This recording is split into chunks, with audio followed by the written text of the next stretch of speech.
말씀 보시겠습니다. 하나님의 말씀 이사야서 35장 1절에서 4절입니다. 이사야 1절에서 35장 1절에서 4절입니다.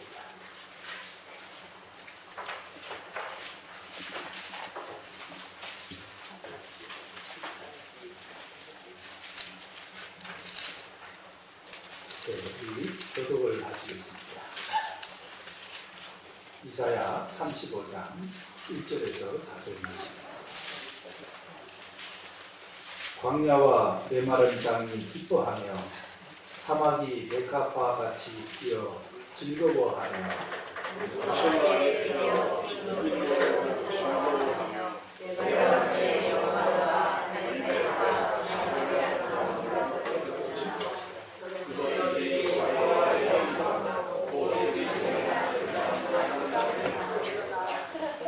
너희는 약한 손을 강하게 하며 떨리는 무릎을 굳게 하며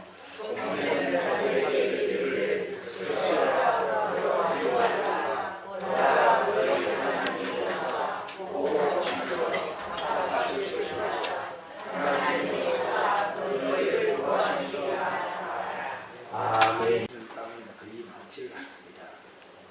아주 바위가 오랫동안 풍화가 되어서 이렇게 좀 잘게 부서지는 이런 거친 땅이 우리 영동군의 토지입니다. 그렇지만 일교차가 좀 심한 곳이 있잖아요. 아침이나 저녁이나 또 겨울 초겨울이 되면 일교차가 좀 심한 곳이 우리 영동 땅입니다. 이제 이런 것들이 농사를 짓기에는 과거에는 참 부담스럽고 어려운 그런 농사의 조건이었습니다. 그런데 우리 영동 지역에도 교회가 참 많습니다. 1900년대 전에부터 1900년 초에 이 황간에하고 영동하고 많은 지역에 교회들이 세워져서 많은 성도님들이 기도를 하고 이 지역을 위해서 말씀으로 기도로 섬기고 이렇게 한 결과 오늘날에는 이 황간 땅도 참 사람들이 살기 좋은 이 영동 땅도 참으로 복받은 지역으로 이렇게 불리고 있습니다. 성도님들의 간절한 기도 덕분이라고 우리는 믿습니다. 할렐루야. 이 기도의 덕분으로 이 척박한 땅과 일교차가 심한 이 황간 지역이 그리고 영동 땅이 오늘날에는 많은 과일을 생산하는 복된 과일의 고장으로 태어났습니다. 이 태어난 것은 이 조건이 아주 나쁘고 땅도 척박하고 기온도 일교차가 심하니 이 조건이 나쁜 지역에 그래도 과일은 이렇게 햇빛을 이제 많이 쪼이고 그렇게 해야만 좋지요. 그런데 과일 농사를 지어보면 일교차가 심해야 과일의 당도가 올라간다고 합니다. 그런 점에서 이 황간이나 영동 지역은 이 불리한 조건을 좋은 장점으로 바꾼 그런 고장이기도 합니다. 이 척박한 곳이 복받은 과일의 고장으로 거듭나서 영동만 해도 다른 지역의 평균적인 농업소득이 보통 한 1,000만 원 이상은 더 높습니다. 그렇기 때문에 이 영동을 오늘날에도 많은 분들이 살기 좋은 땅이라 하여 많이 찾아오기도 합니다. 이러한 것은 무엇보다도 우리 믿음의 선진들이, 믿음의 선배들이 기도를 많이 하고 말씀으로 예수의 이름 안에서 혼연일체가 되어서 지역을 섬기기 때문이라 믿습니다. 과일은 햇볕도 중요하고 여러 가지 중요한데 그 중에서 척박한 땅을 아주 좋은 옥토로 가꾸기 위하여는 물이 공급이 돼야 되죠. 물이 공급이 돼야 되는데 그 물은 관정을 통하여 깊이 600m 막 이렇게 깊이 파서 관정을 끌어 올려가지고 거기에다가 점적 관수를 달아서 포도밭에 끔박끔박 떨어지게 이렇게 계속 연중 쉬지 않고 적기에 물을 공급하는 시설을 갖추었기 때문에 오늘날 이 포도가 잘 생산이 되는 고장으로 이렇게 탈바꿈을 하였습니다.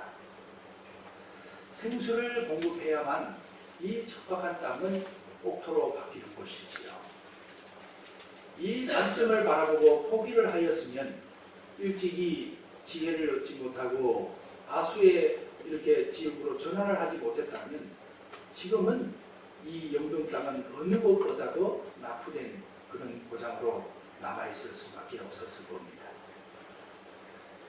일교차가 심하고 토양이 좋지를 못하고 이런 여건들은 우리들에게 참으로 힘쓰고 애쓰도록 주님을 부르도록 한 좋은 자양분이 되었다고 생각을 합니다. 오늘 본문에 소개되는 이 광야와 메마른 땅이 있습니다. 광야와 메마른 땅은 꽃을 피울 수가 있을까요? 없을까요?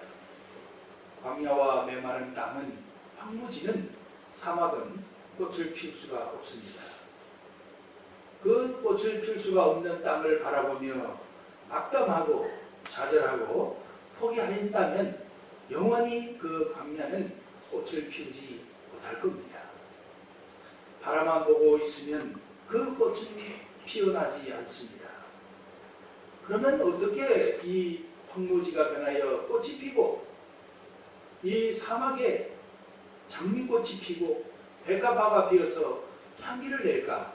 오늘 본문은 틀림없이 그 길이 있다고 말씀하고 있습니다. 광야가 변하여 옥토가 되어야 꽃이 피는 것입니다. 그 광야 가운데 생수가 흘러야, 물이 흘러야 꽃이 피게 되고 옥토로 바뀌는 것이지요. 우리 인생의 심령도 우리 심령 가운데 하나님의 보혈의 생수가 흘러야 우리들 심령 가운데 꽃이 피고 하나님의 우리 주님의 아름다움을 우리가 볼 수가 있습니다. 가을이 되면 맛있는 포도를 여러 종류별로 우리가 저렴한 가격에 언제나 편하게 맛볼 수 있는 것은 이 척박한 곳에 생수가 공급이 되어서 농사가 잘 되고 옥토로 변하여 이렇게 농사를 지은 덕분입니다. 우리들의 심령 가운데도 예수의 생명이 그리스도의 보혈의 은혜와 이 생수가 우리들 심령 가운데 공급이 되었기 때문에 우리가 아름다움을 보면서 살아갈 수가 있습니다. 생수가 흐르는 곳은 꽃이 피어 아름다운 향기를 바랍니다. 오늘 본문에 주의 아름다움을 보리라. 우리 주님의 아름다움을 우리가 보리라고 말씀하고 있습니다. 주님은 광야와 같은 심령 가운데 백합의 꽃을 피워주시는 분입니다. 낙담하는 심령 가운데 새 소망을 주셔서 기쁨으로 살아가도록 하여 주십니다. 구원의 꽃을 피게 하시고 근심하는 입술에 복음의 즐거운 찬양을 부를 수 있도록 변화시켜 주십니다. 사망의 그늘 앞에 늘 떨고 있는 많은 심령들 가운데 담대함을 심어주셔서 영원한 나라를 바라보게 하십니다. 상처를 입고 늘 당하고만 사는 많은 사람들에게 구원의 잔을 주심으로 악에게 보복을 하시게 하십니다.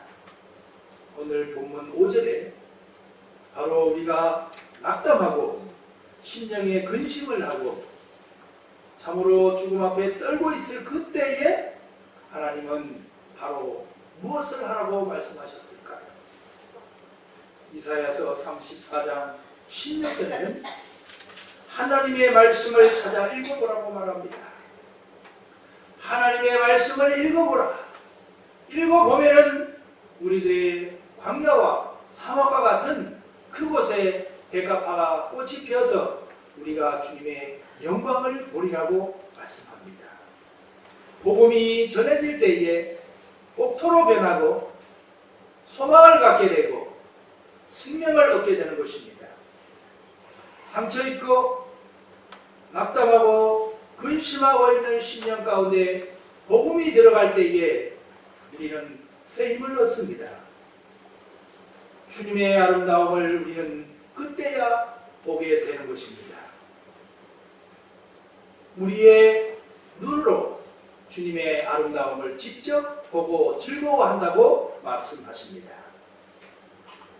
오늘 본문에서 말씀하시는 하나님의 말씀은 무엇이고 하나님의 말씀은 어떻게 전해지며 그 말씀이 우리들의 심령 가운데 흘러 들어갈 때에 이 황무지와 같은 지역에 생수가 공급이 될 때 어떻게 변하게 되는지 함께 은혜를 나누도록 하겠습니다.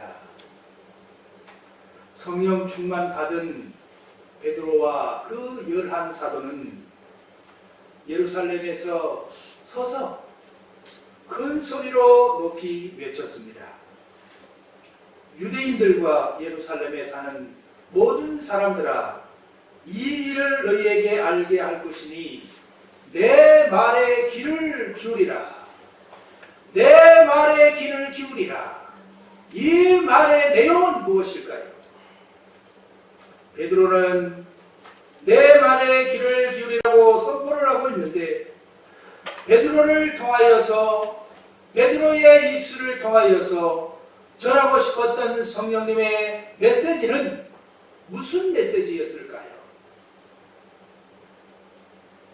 선지자 요엘을 통해서 하신 하나님의 성령을 부어주신다는 내용이었습니다. 누구든지 주의 이름을 부르는 사람은 구원을 받으리라는 메시지였습니다. 이 예수를 하나님이 살리셨다고 하는 말씀이었습니다. 너희가 십자가에 못 박은 이 예수를 하나님이 주와 그리스도가 되게 하셨다는 메시지였습니다. 너희가 회개하여 각각 예수 그리스도의 이름으로 침례를 받고 제사함 받으면은 성령을 선물로 받는다는 메시지였습니다. 그들이 사도의 가르침을 받고 이 베드로의 말을 듣고 성령께서 베드로의 입술을 통하여서 전해지는 그 내용을 받자 그들은 변화가 되었습니다. 주님을 닮은 아름다운 모습으로 그들은 태어났습니다. 모여서 서로 떡을 떼기를 시작하였습니다.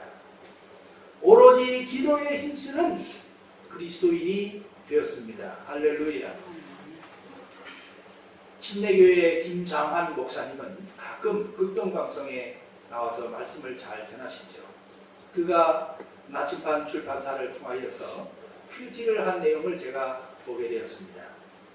그 목사님에게는 아들 둘이 있었고 딸이 하나 있어서 3남매를 뒀지요.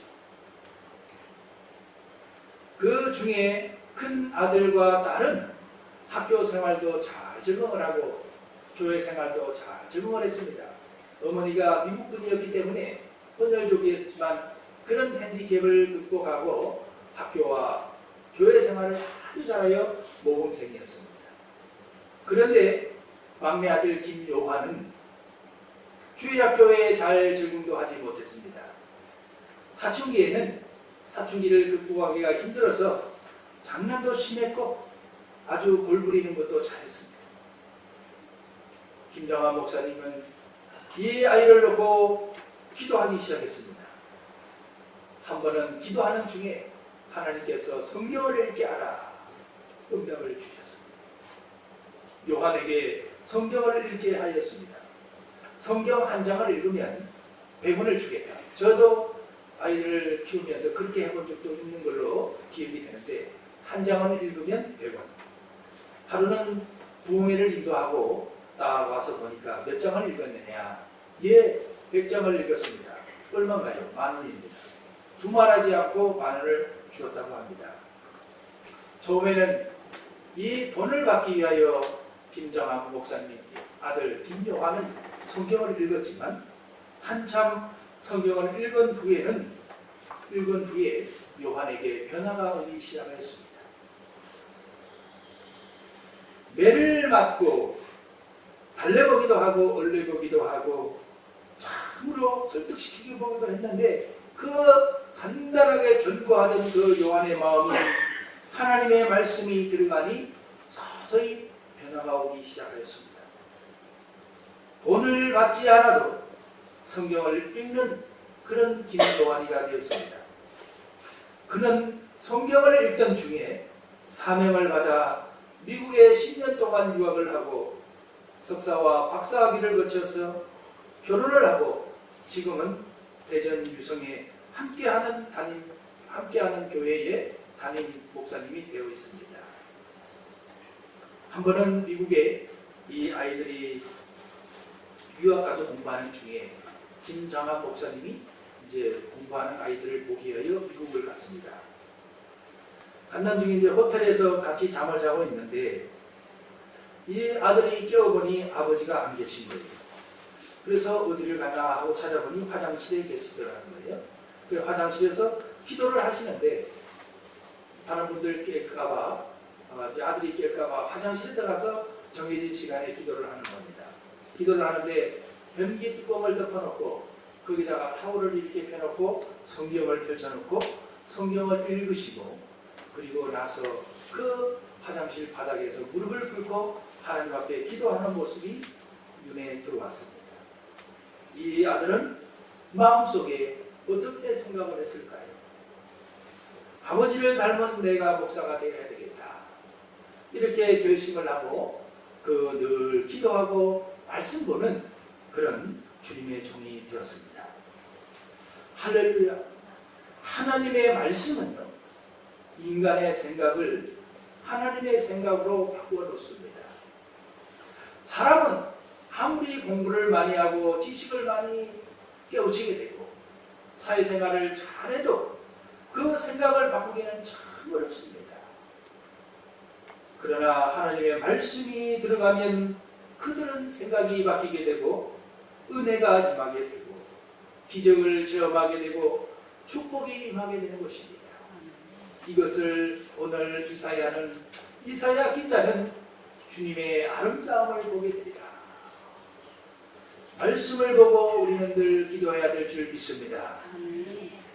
성령 충만의 역사는 말씀 충만과 함께 내나 같은 길을 가며 우리들에게 역사하십니다. 말씀이 살아 움직일 때 이 말씀은 사람을 자유롭게 하고 변화시키고 새롭게 만들어주고 은혜를 받게 합니다. 그가 채찍에 맞음으로 너희가 나음을 얻었으리라. 이 말씀을 믿으면 그대로 우리 삶 가운데 이루어져 주게 되는 줄 믿습니다. 그래서 우리는 취감을 받고 간증을 하게 되는 것이죠. 복된 소식, 이 복음의 주인공은 바로 말씀의 주인공은 누구일까요? 그 주인공은 바로 다름 아닌 예수님입니다. 사마리아 여자가 예수님을 만났습니다. 그 마음에 말할 수 없는 감사가 일어나게 되었습니다. 우리에게 각자는 많은 경험들이 있고 말씀을 듣는 경험이 있는 중에 수많은 우리들에게 주어진 기억들이 있지만 우리 각자에게 어느 날 하나님께서 나를 위해 행하신 일, 바로 죽을 수밖에 없는 벌어지만도 못한 나를 위해서 주께서 하신 일이 깨달아지고 발견될 때에 우리는 행복하기 시작합니다. 기뻐하기 시작합니다. 12해를 혈루증으로 심하게 앓아온 한 여자가 모든 가산을 다 탕진하고 있던 그때에 예수님이 그 마을에 찾아오셨습니다. 그녀는 마음속에 예수님의 온만 손에 대어서 내가 구원을 받으리라고 생각을 하였습니다. 성경의 말씀입니다. 예수님이 모든 역사요 주인공이요 생명의 근원이시요 신앙의 대상이시요 나의 삶의 주인이시요 나를 창조하신 분이요 모든 것을 주관하시는 분이라는 것을 이 혈육적 여인은 알았습니다. 그분이 바로 능력의 근원이시라는 것을 병을 치유하시기도 하고 주시기도 하는 그분이라는 것을 믿고 그는 옷자락을 만졌습니다. 사랑하는 종이 병들어 죽게 되자 안타까웠던 백부장은 말씀만 하셔도 내 하인이 낫겠나이다. 예수님이 누구입니까? 예수님이 누구입니까? 그 수많은 우리가 기도를 드리고 우리가 주님 앞에 매달렸는데도 이 치유의 역사와 믿음의 응답이 되지 않는 것은 왜 그럴까요? 진정 우리가 예수님을 향해 하나님의 아들이심을 진실로 간절하게 믿고 기도를 했는지 우리가 한번 해결을 하며 뒤돌아봐야 될 줄 믿습니다. 예루살렘 교회에서 초대교회 때 회의가 열렸습니다. 교회와 온 사도들이 그리고 장로들이 함께 자리에 모였습니다. 함께 신앙 고백을 하고 예수님에 대하여 얘기를 나누는 그때에 베드로가 자리에서 일어났습니다. 형제들아, 너희도 알거니와 하나님이 이방인들로 내 입에서 복음의 말씀을 듣게 하고 믿게 하시라고. 복음의 말씀을 듣게 하고 믿게 하시라고. 복음의 말씀을 믿고 듣게 하시라고. 오래전부터 너희 가운데 나를 택하시고 우리 유대인들이나 이방인 모두가 주 예수의 은혜로 구원받은 줄 믿노라 선포하였습니다. 복음이 곧 예수요. 예수가 곧 복음입니다. 무엇이 복음입니까? 무엇이 믿음입니까? 예수를 믿는 것이 믿음인 줄 믿습니다. 이 기독교의 주인공은 바로 예수입니다. 우리의 믿음의 절대적인 목표, 모든 것의 목표는 바로 예수가 하나님의 아들이신 것을 믿는 겁니다. 이 예수는 지금도 살아계시고 우리의 생명이 되어주시고 있습니다. 이 예수를 전하였던 것이 바로 베드로가 전한 복음이었습니다. 지금도 그 이름을 의지하니 사막이 변하여 꽃이 피고 향내가 가는 곳마다 장미꽃, 백합꽃, 향기가 진동을 하고 있습니다. 이 예수, 이 복음은 어떻게 전해지고 있을까요? 말씀으로 전해지고 있습니다. 하나님의 말씀 안에서 믿음으로 전해져서 우리들에게 주어졌습니다. 바나바와 사울이 안디옥 교회로부터 파송을 받았습니다. 그들은 구브로라는 섬에 도착을 하였습니다. 그 섬 중에 실람이라는 도시에 이르렀습니다. 그들이 전합니다. 하나님의 말씀을 유대인의 여러 회당에서 전할세. 그때 총독 서기오 바울이 그는 지혜가 있는 사람이었습니다. 그가 하나님의 말씀을 듣고자 하며 여기서 말하고 있는 하나님의 말씀은 무엇인가요? 하나님의 말씀을 전했다고 하는데 어떤 내용이 바로 하나님의 말씀이었냐 말씀입니다. 사도행전 13장 23절에는 하나님이 약속하신 대로 이 사람의 후손에서 이새의 아들 다윗 이 사람의 후손에서 이스라엘을 위하여 구주를 세우셨으니 그가 곧 예수라. 아멘. 할렐루야. 아멘. 빌립보서 1장 14절에는 바울이요 감옥에 갇힘으로 바울이 감옥에 갇혔는데 오히려 하나님의 말씀을 그는 더 더욱더 담대하게 전했다고 고백을 합니다. 바울이 말한 이 하나님의 말씀은 무엇인가요? 바로 예수입니다. 예수 그리스도를 주라 시인하여 하나님의 아들이 되게 하셨다. 이 말씀을 하고 있습니다. 복음의 능력, 하나님의 말씀, 복음, 이 예수를 전해받은 사람은 어떻게 변화가 될까요? 많은 환난 가운데서 성령의 기쁨으로 말씀을 받아 우리와 주를 본받게 하시게 되었다. 주님을 본받는 사람으로 변화된다고 성경은 말씀하고 있습니다. 주님을 닮아서 많은 사람은 아름다운 주님의 모습을 보이게 된다는 말씀입니다. 말씀을 전파하는 사람으로 변화가 되고 있습니다. 지금도 끊임없이 성령은 역사하셔서 말씀과 함께 역사하심으로 지금도 말씀을 받는 사람은 변화가 되어서 오직 말씀을 전파하는 사람, 이 말뜻은 예수를 전파하는 사람으로 바뀌는 겁니다. 우리가 가는 곳마다 체험한 얘기, 여러 가지 얘기를 하는데 가만히 길을 세우고 들어보면요, 예수의 예자가 안 나오는 사람이 있는 반면에 그 입에서 떨어지지 않게 예수의 이름을 증거하는 사람이 참 신자이고 하나님의 자녀인 겁니다. 세상에는 이성적인 좋은 이론도 있고 많은 깨달음도 많습니다. 그러나 우리의 이 복된 입술 속에서 예수 그 이름이 절대 빠져서는 안 된다는 사실이에요. 우리가 밥을 먹으나 대화를 나누나 우리의 복된 입술이 되기 위해서는 우리의 입술을 통하여서 예수 그 이름이 나와야 될 줄 믿습니다. 말씀은 뭐 복음이요, 복음은 뭐 예수 그 이름, 바로 예수입니다. 예수가 생명입니다. 예수는 영혼을 살리는 생수입니다. 요한복음 7장 38절에는 나를 믿는 자는 성경의 이름과 같이 그 배에서 생수의 강이 흘러가리라. 그 배에서 성령 충만하게 되리라. 예수 이름이 충만하게 되리라.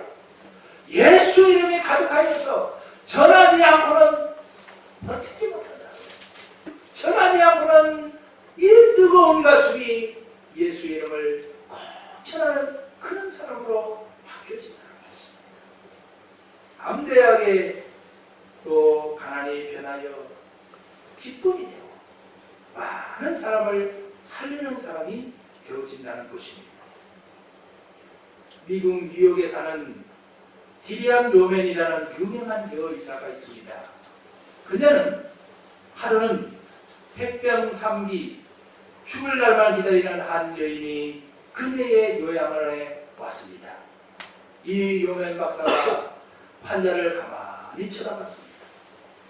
그에게 하나님의 말씀을 적어줬습니다.